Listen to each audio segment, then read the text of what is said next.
Uganda continues to face increasing pressure on forests due to illegal logging, charcoal burning, agriculture expansion, and human settlement. To reverse the trend, the government in 2026-2027 financial budget allocated 25 billion shillings towards forest conservation, part of which will be used for protection and restoration. What we have in our budget is basically to support the protection of the central forest reserves, primarily to start with, protecting the central forest reserves, and then also doing restoration. This financial year, approximately 1.6 million hectares of central forest reserves will be protected, while 125,000 hectares of degraded natural forests will be restored.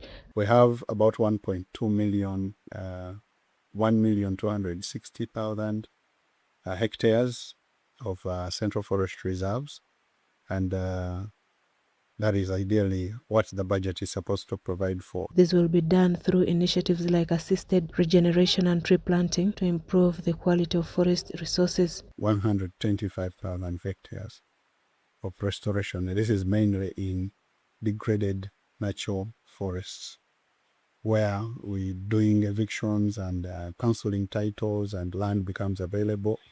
Then we also do restoration.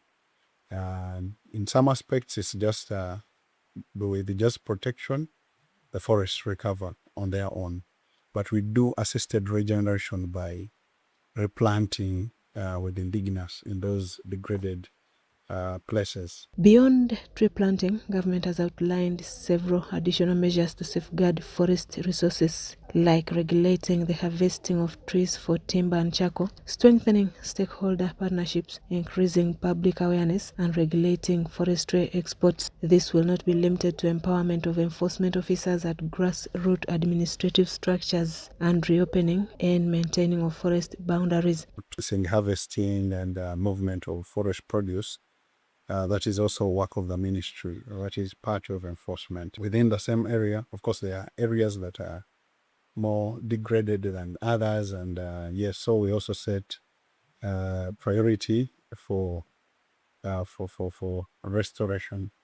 In a nationwide tree planting campaign targeting 40 million trees annually, the ministry has a target of increasing Uganda's forest cover from 12.7% to at least 15.5% over the next 5 years. This will be done through monitoring and supervision of licensed operators, enhancing quality assurance systems, and promoting production and distribution of tree seedlings to improve the survival rate of planted trees. We have a target of 40 million trees every year. As government, we set a target of 20 million. We have a target of 20 million, which we use for our own planting, but then also for issuance to the private sector, while to communities, anyone else that needs, with the conditions. Forests in Uganda are broadly classified according to ownership and ecological condition. These include central forest reserves managed by government, local forest reserves managed by local governments, community forests managed by local communities, and private forests owned by individuals and institutions. Susan Nawonga reporting for UBC TV.